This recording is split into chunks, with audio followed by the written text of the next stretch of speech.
Good morning my dear student. Last వీడియోలో up to 85 bits discuss చేసినాము. ఇప్పుడు వచ్చేసి 81 నుంచి 90 బిట్స్ వరకు డిస్కస్ చేస్తాం. So 81 question, in a reaction of H2SO4 with NaOH Na2SO4, ఇక్కడ రాంగ్ పడింది. ఇక్కడ Na2SO4 Na2 ఉండాలా. Na2SO4 is formed equivalent weight of H2SO4. ఇక్కడ H2SO4 ఈక్వలెంట్ H2SO4 వచ్చేసి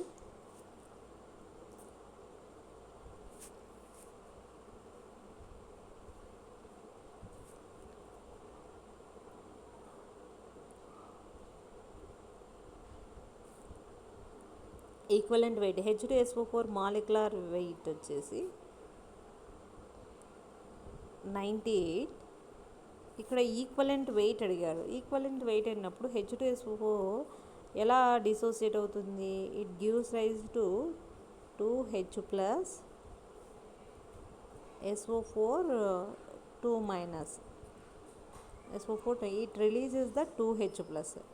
That's why its basicity is 2. So 98 by 2 is equal to 49. So equivalent weight వచ్చేసి 49. ఇక్కడ ఏమి ఇచ్చినారు? 98 అని ఇచ్చినారు ఆన్సర్. మాలిక్యులర్ వెయిట్ అయితే 98 ఉంది కాబట్టి ఆన్సర్ ఇది wrong. So 49 is the correct answer. ఇక్కడ రాంగ్ ఇచ్చారు. So next question,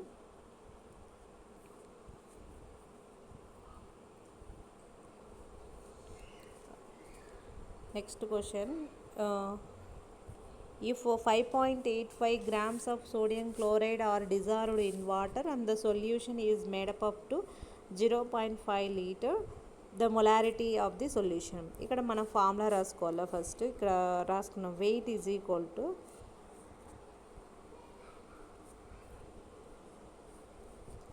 wait is equal to 5.85.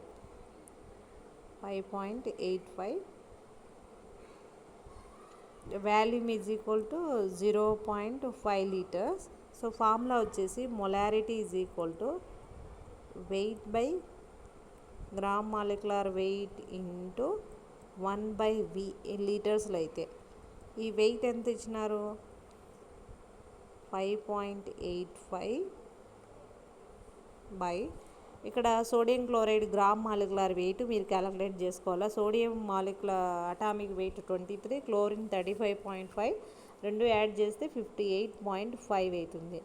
Into 1/V, V in litres అన్నాం కదా.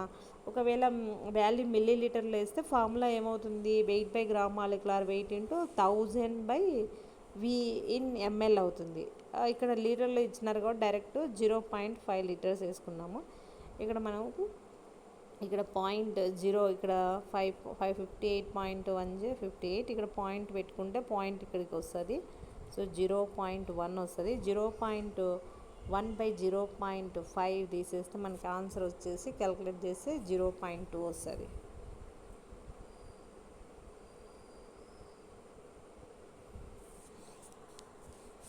Okay. So next question, the solution of mercury with other metals is called.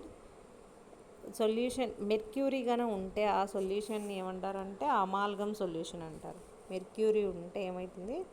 ఆ సొల్యూషన్ను mercury symbol, ఆ solution ఏదైనా మెటల్స్తో కలిసి ఉంటే లేదా వేరే అదర్ సొల్యూషన్తో కలిసి ఉంటే వాటిని అమాల్గమ్ సొల్యూషన్ అంటారు. సోడియంతో కలిసిందనుకో సోడియం అమాల్గమ్ సొల్యూషన్ అంటారు. అమోనియాతో కలిసిందే అమోనియం అమాల్గమ్ సొల్యూషన్ అంటారు అనమాట. సో కాబట్టి మెర్క్యూరీ ఉండేదాన్ని అమాల్గమ్ సొల్యూషన్ అంటారు. So direct answer. ఇక్కడ శాచురేటెడ్ అంటే ఏం లేదు, సొల్యూట్కు తగిన సాల్వెంట్లో సొల్యూట్ తగినంతగా ఉంటే దాన్ని శాచురేటెడ్ అంటారు. ఆ శాచురేటెడ్ సొల్యూషన్ కంటే తక్కువ ఉంటే అన్సాచురేటెడ్ సొల్యూషన్ అంటారు. అన్సాచురేటెడ్ సొల్యూషన్లో కన్నా సొల్యూట్ ఎక్కువ అమౌంట్ ఉంటే శాచురేటెడ్ సొల్యూషన్ అంటారు. ఇది డిజాల్వ్డ్కి సంబంధించింది. ఇది డిఫరెంట్ అనమాట. మెర్క్యూరీ ఉంటే అమాల్గమ్ సొల్యూషన్ అంటారు. Next, strong acid has. So ఇక్కడ weak conjugate acid, weak conjugate base, strong conjugate acid, strong conjugate acid అన్నాడు. ఇప్పుడు యాసిడ్ స్ట్రాంగ్ యాసిడ్ ఉన్నప్పుడు ఒక హెచ్ ప్లస్ హెచ్సిఎల్ ఉందనుకోండి, హెచ్సిఎల్ ఒక హెచ్ ప్లస్ లూజ్ చేసుకుంటే ఏమవుతుంది, హెచ్ ప్లస్ సిఎల్ మైనస్ అవుతుంది. ఇక్కడ ఇది బేస్ అవుతుంది, ఇదేమవుతుంది బేస్ అవుతుంది. It can attract the H plus hands, కాబట్టి ఇది బేస్ అవుతుంది. సో ఇక్కడ ఇది స్ట్రాంగ్ యాసిడ్ అయితే దీని నుంచి ఫామ్ అయిన బేస్ ఏమవుతుందంటే వీక్ బేస్ అవుతుంది. ఇలా ఒక ప్రోటాన్ మాత్రమే, ఇది బేసు ఇది యాసిడ్, ఈ యాసిడ్కు బేస్కు ఓన్లీ ఒక ప్రోటాన్ మాత్రమే తేడా ఉంది. ఒక ప్రోటాన్ మాత్రమే తేడా ఉన్న యాసిడ్ను బేస్ను, ఇది స్ట్రాంగ్ యాసిడ్ అనమాట. యాసిడ్ను బేస్ను కాంజుగేట్ యాసిడ్ బేస్ పేర్ అంటారు. ఇక్కడ స్ట్రాంగ్ యాసిడ్ నుంచి ఫామ్ అయిన బేస్ ఏమవుతుందంటే వీక్ బేస్ అవుతుంది. అలానే వీక్ యాసిడ్ నుంచి ఫామ్ అయిన బేస్ వచ్చేసి స్ట్రాంగ్ బేస్ అవుతుంది. అలానే రివర్స్ అనమాట. స్ట్రాంగ్ బేస్ నుంచి ఫామ్ అయిన యాసిడ్ వచ్చేసి వీక్ యాసిడ్ అవుతుంది. వీక్ బేస్ నుంచి ఫామ్ అయిన బేస్ నుంచి ఫామ్ అయిన యాసిడ్ వచ్చేసి స్ట్రాంగ్ యాసిడ్ అవుతుంది. మీరు ఇది గుర్తుపెట్టుకుంటే రాయొచ్చు. ఇప్పుడు స్ట్రాంగ్ యాసిడ్కు ఏముంటుంది, వీక్ బేస్ ఉంటుంది. ఇది ఇలా ఫామ్ అయిన వాటిని ఏమంటారు, కాంజుగేట్ యాసిడ్ బేస్. కాబట్టి ఆన్సర్ వచ్చేసి వీక్ కాంజుగేట్ బేస్ అనే ఆన్సర్ వస్తుంది అనమాట. So next electron pair donor is. Electron pair donor, ఇక్కడ మనకు రెండు థియరీస్ ఉన్నాయి. ఒకటి Bronsted Lowry acid base theory, Lewis acid base theory. Bronsted Lowry acid base థియరీలో ఏం చెప్పాడు, యాసిడ్ అంటే ప్రోటాన్ డోనార్, ప్రోటాన్ని ఇచ్చేదాన్ని ఏమంటారంటే బ్రాన్స్టెడ్-లౌరీ యాసిడ్ అంటారు. ప్రోటాన్ను తీసుకునేదాన్ని అంటే ప్రోటాన్ యాక్సెప్టార్ని ఏమంటారు, బ్రాన్స్టెడ్-లౌరీ బేస్ అంటారు. లూయిస్ యాసిడ్లో వచ్చేసి ఇది అంటే బ్రాన్స్టెడ్-లౌరీ వచ్చేసి ఓన్లీ ప్రోటాన్ పరంగా చెప్పినారు. లూయిస్ వచ్చేసి ఎలక్ట్రాన్ పెయిర్, ఎలక్ట్రాన్ అంటే రెండు ఎలక్ట్రాన్స్ ఉంటాయి, అప్వర్డ్ యారో డౌన్ యారో. ఈ ఎలక్ట్రాన్ను ఇచ్చేదాన్ని, ఎలక్ట్రాన్ను డొనేట్ చేసేదాన్ని ఏమంటారంటే బేస్ అంటారు. బేస్ అంటారు. ఆ ఎలక్ట్రాన్ను తీసుకునేదాన్ని ఏమంటారు అంటే యాక్సెప్ట్ చేసేదాన్ని యాసిడ్ అంటారు. Electron pair acceptor is called the acid. ఇక్కడ ఏమన్నారు, ఎలక్ట్రాన్ పెయిర్ డోనార్ అన్నారు, డొనేట్ చేసింది ఏమంటారు బేస్. కాబట్టి ఆన్సర్ ఏమొస్తుంది, లూయిస్ బేస్. ఒకవేళ ఎలక్ట్రాన్ పెయిర్ యాక్సెప్టర్ అన్నప్పుడు ఏం రాయాలి మీరు, లూయిస్ యాసిడ్ రాయాలి. ఒకవేళ అలాకుండా ప్రోటాన్ డోనారు అన్నప్పుడు ఏం రాయాలా, లూయిస్ యాసిడ్. ప్రోటాన్ యాక్సెప్టర్ అయితే లూయిస్ బేస్ అవుతుంది. అలా ఏ విధంగా అడిగినా కూడా ఆన్సర్ చేయాలి. Okay. Next question, the poor conductor of the electricity among the following. ఇక్కడ కాపరు, నెక్స్ట్ అల్యూమినియము, సిల్వర్, ఇవన్నీ కూడా ఏంటి, మెటల్స్. ఇక్కడ మనకు వాటర్ వచ్చేసి ఎలక్ట్రోలైట్ అంటే డిసోసియేట్ అయ్యి మనకు అయాన్స్ ద్వారా చూపిస్తుంది. ఈ మూడు వచ్చేసి ఎలక్ట్రాన్స్ పరంగా కండక్టివిటీని చూపిస్తాయి. వాటర్ వచ్చేసి అయాన్స్ ద్వారా చూపిస్తుంది. కాబట్టి మనకు కంపేర్ టు ఎలక్ట్రాన్స్ స్పీడ్గా ఎలక్ట్రాన్స్ వల్ల ఎక్కువ కండక్టివిటీ చూపిస్తుంది. కాబట్టి poor conductive of the electricity వచ్చేసి దీనికి ఆన్సర్ వచ్చేసి ప్యూర్ వాటర్. ఓకే. నెక్స్ట్ వచ్చేసి the amount of electricity that can deposit 108 grams of silver from silver nitrate solution is. ఇక్కడ సిల్వర్ నైట్రేట్ యొక్క మాలిక్యులర్ వెయిట్ అంటే silver atomic weight, nitrogen atomic weight, ఇవన్నీ కూడా oxygen atomic weight add చేస్తే మీకు 108 వస్తుంది.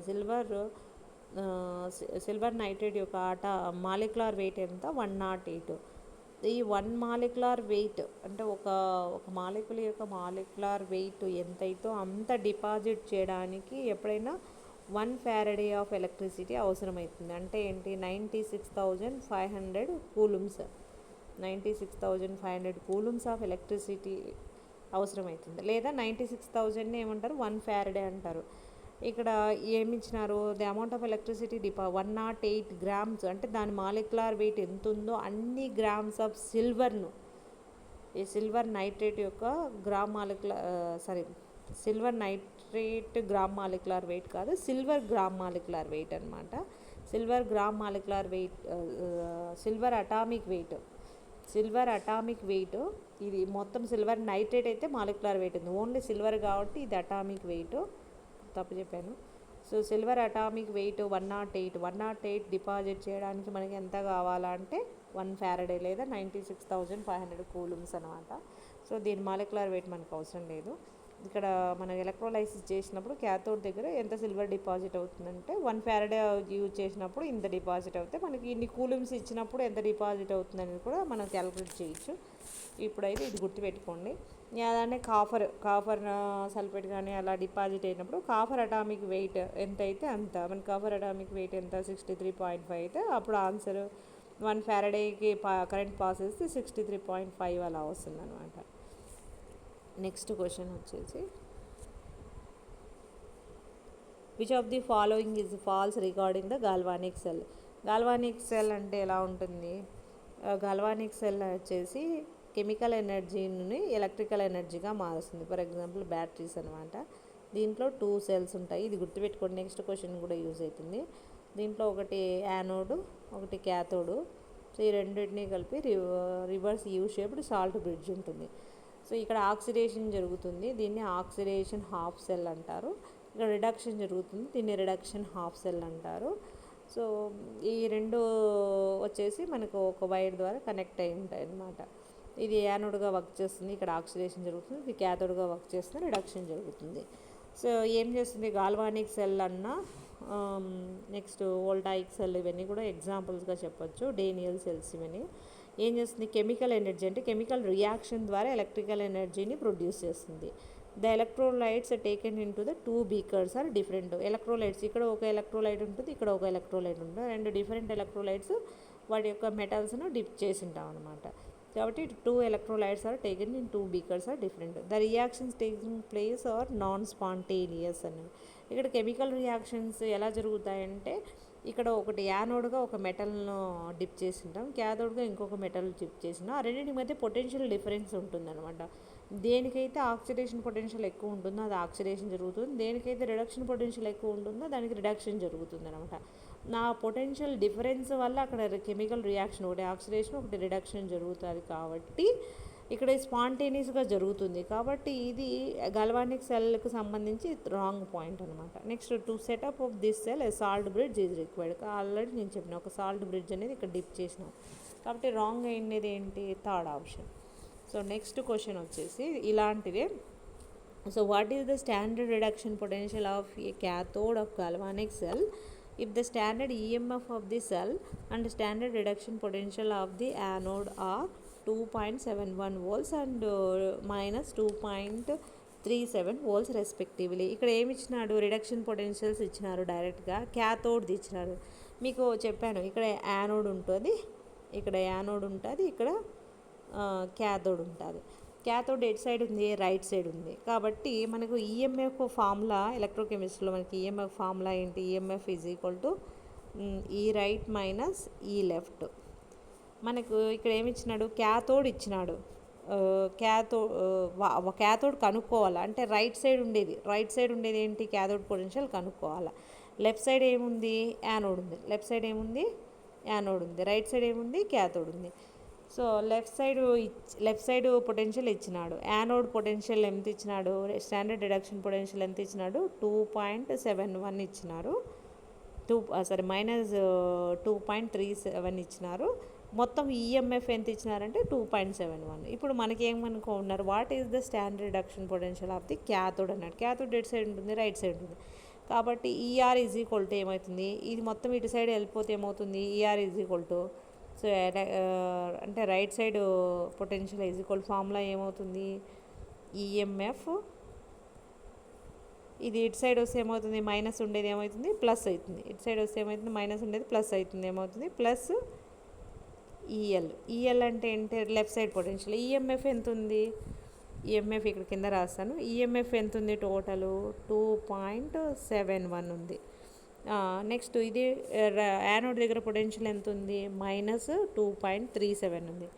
Minus 2.37 ఉంది. 11లో 7 పోతే 4, ఆల్రెడీ మనకు 6లో 3 పోతే 3, ఇక్కడ 0. ఇది మనకు మా ప్లస్ వాల్యూ నుంచి తీసేస్తున్నాం కాబట్టి ప్లస్ వస్తుంది, +0.34 ఆన్సర్ ఇది.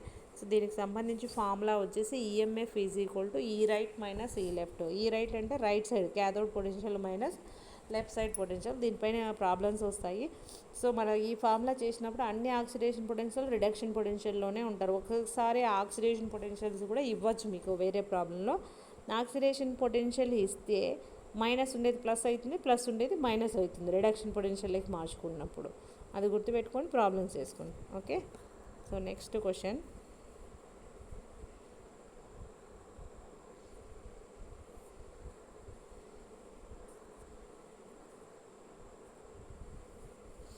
Next question. Okay, next 90 question, last question in this video. Hardness of water is conventionally expressed in terms of equivalent wait. So మనకు వాటర్కు హార్డ్నెస్ ఎందుకు వస్తుంది? Calcium bicarbonate, magnesium bicarbonate, calcium sulphate, magnesium sulphate, calcium chloride, magnesium chloride, magnesium chloride, ఇవన్నీ వస్తుంది. అంటే 6 salts వల్ల మనకు hardness వస్తుంది. ఈ calcium bicarbonate, magnesium bicarbonate, calcium sulphate, magnesium sulphate, calcium chloride, magnesium chloride, ఈ 6 సాల్స్ ఒకటైతే మనకు ఒక ఫార్ములా యూజ్ చేసుకోవచ్చు. మనకు మొలారిటీ మనకు యాసిడ్ బేస్ హైడ్రేషన్లో తెలుసుకుంటాం కదా, అట్లా కనుక్కోవచ్చు. కానీ ఇక్కడ డిఫరెంట్ 6 సాల్స్ ఉన్నాయి. అన్నిటినీ ఒకే టర్మ్లో మనకు మిలీగ్రామ్ ఫర్ లీటర్లో కానీ, పీపీఎంలో కానీ, క్లాక్ డిగ్రీలో కానీ, ఫెన్స్ డిగ్రీలో కానీ చెప్తాం అనమాట. సో దీన్ని అన్నింటినీ మనకు ఒక వాల్యూ అంటే వీటన్నిటినీ కూడా ఒక వాల్యూలో చెప్పాలంటే మనకు కాల్షియం కార్బోనేట్ తీసుకో. ఎందుకు కాల్షియం కార్బోనేట్ తీసుకున్నాం అంటే దీని యొక్క molecular weight 100, molecular weight 100, equivalent wait 50. మనకు 100 ఉన్నప్పుడు క్యాలిక్యులేషన్స్ ఈజీగా ఉంటాయి కాబట్టి సో కాల్షియం కార్బోనేట్ ఈక్వలెన్స్లో తీసుకుంటాం కాబట్టి ఆన్సర్ ఇది. Magnesium carbonate equivalent molecular weight వేరు, సోడియం కార్బోనేట్ వేరు, పొటాషియం కార్బోనేట్ వేరు. కాల్షియం కార్బోనేట్ ఎగ్జాక్ట్గా 100 ఉంటుంది కాబట్టి ఇది తీసుకుంటాం అన్నమాట. సో దీనికి మార్చుకోవాలంటే ఏదైనా ఒక సాల్ట్, ఈ సాల్ట్ ఇచ్చింది wait by gram molecular weight into 100 weight of that salt. ఈ సాల్ట్ ఏదైనా ఏ సాల్ట్ ఇచ్చినా దాని యొక్క వెయిట్, దాని యొక్క గ్రామ్ మాలిక్యులర్ వెయిట్ మీరు అటామిక్ వెయిట్ తీసుకొని క్యాలిక్యులేట్ చేసుకోవచ్చు, ఇంటూ 100. ఈ ఫార్ములా అనమాట ఇక్కడ రాస్తాను. Wait by gram molecular weight into 100 వేసుకుంటే దాన్ని కాల్షియం కార్బోనేట్ ఈక్వలెంట్లోకి మార్చుకోవచ్చు అనమాట. ఏదైనా సాల్ట్ యొక్క వెయిట్ ఆ సాల్ట్ యొక్క గ్రామ్ మాలిక్యులర్ వెయిట్ ఇంటూ తీసుకుంటే మనకు కాల్షియం కార్బోనేట్ ఈక్వలెంట్స్లోకి మార్చుకోవచ్చు. ఓకే.